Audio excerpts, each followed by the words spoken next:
Okay, tinatag ako sa mga post guys ng mga perspectives ng mga babae na they tried dating older men and now they understood why they're single. Okay? Very quick thoughts, my young kings and queens. Let's go. Ladies and gentlemen, kailan ba kasi kayo matututo na ang maturity ng tao at understanding ng tao in terms of relationships ay hindi nababase sa edad? Wala sa edad yan. Ang titigas kasi ng ulo nyo wala sa edad. Okay? May mga taong nasa 20s pa lang mas malawak pa pang-unawa niyan sa mundo in general. Hindi rin nababase ang maturity ng tao sa estado ng buhay. Okay?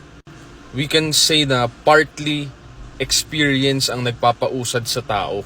Bakit partly lang, hindi entirely? Kasi kahit na maraming experience yung tao, kung hindi niya naman tinitake yung lessons na yun to improve themselves, di wala din. Kahit maraming experience, ladies and gentlemen, kung hindi nag-i-impart ng lessons yun, di wala din nangyari sa kanya, di ba? Hindi rin sila nag-mature, hindi sila nag-level up from what their mindset was before. Kaya hindi sa edad na base yan. Hindi rin entirely sa experience. Partly yes, pero not entirely.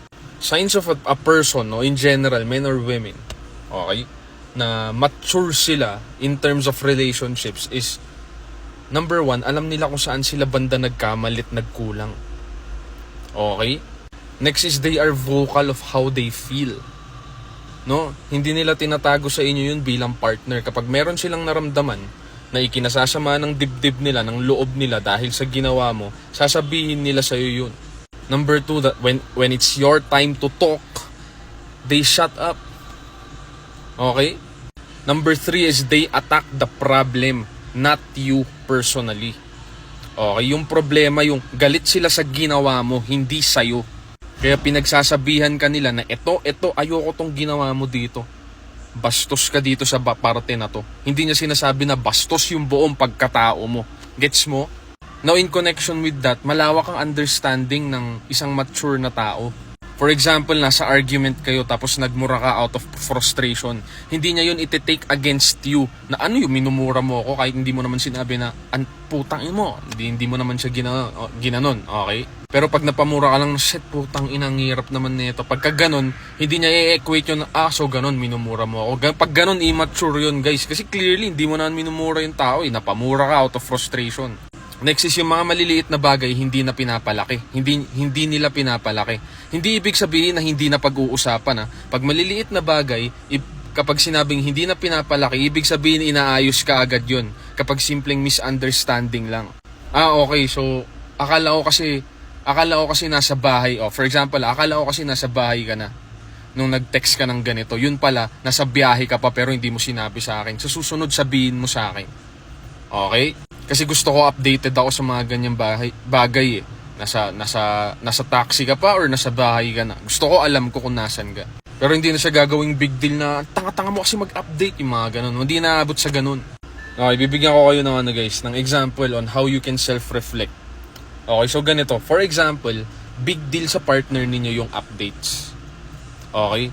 Tapos hindi ka nakapag-update for some reason. Okay? Yun yung scenario natin Ngayon, nagalit yung partner ninyo. Okay, sinabihan ka na, alam mo problema ko sa'yo, hindi ka na naman nag-update. Pang ilang ulit ko ng reklamo yan sa'yo, hindi ka pa rin natututo. Galit na. Okay, galit na. Mainit na ulo kasi paulit-ulit. So ngayon, ikaw, dapat gets mo kung bakit galit yung tao. Dapat gets mo bakit siya naiirita. Kasi nga pang ilang ulit nyo nang napag-awayan yung pag-update mo. Kahit may valid reason ka pa na hindi ka nakapag-update, ikaw ang magpakalma dun sa tao. 'Di ba? Self-reflect. Sino yung paulit-ulit na may kasalanan? Ikaw. Okay, so dapat gets mo ba't galit yung tao. Ngayon, in order for them to understand what really happened, i-explain mo ng kalmado. Hindi yung sasabayan mo ng galit. Hindi mo kasi ako naiintindihan. Ang dami akong ginagawa. Di pag umabot kayo sa ganung parte, parang sinasabi mo na wag siyang magalit sa'yo, paulit-ulit mong problema yan. Correct? Gets mo na. Ganon maging mature. Now, hindi ko naman sinasabi na ang mature na tao ay walang daladalang immaturity. Okay? Lahat tayo meron yan. Meron tayong childish sides na lumalabas paminsan-minsan, correct? Paano nyo rin malalaman yun? Self-reflect. Self-reflect, my young kings and queens. Hindi tayo perfecto. Okay? Sometimes, even the mature people also slip up. Okay? You just have to acknowledge, ladies and gentlemen, na meron at meron kayong slip-ups paminsan-minsan na, fuck, I was unreasonable, etc. Diba? Hindi yung dahil nakilala ka bilang mature na tao dun sa relationship na yun, gusto mo nang pangatawanan yun in a way na gusto mo lumabas na hindi ka dapat nagkakamali. Hindi pwede yun. O uulitin ko guys ha, ang maturity guys, hindi ka bilang dyan ng cheating. Kahit na immature na tao, dapat hindi umaabot sa extremes ng cheating tsaka betrayal. Pag mga ganun guys, extreme na yun. Hindi na dahilan ng immaturity dun. Right and wrong na usapan dun.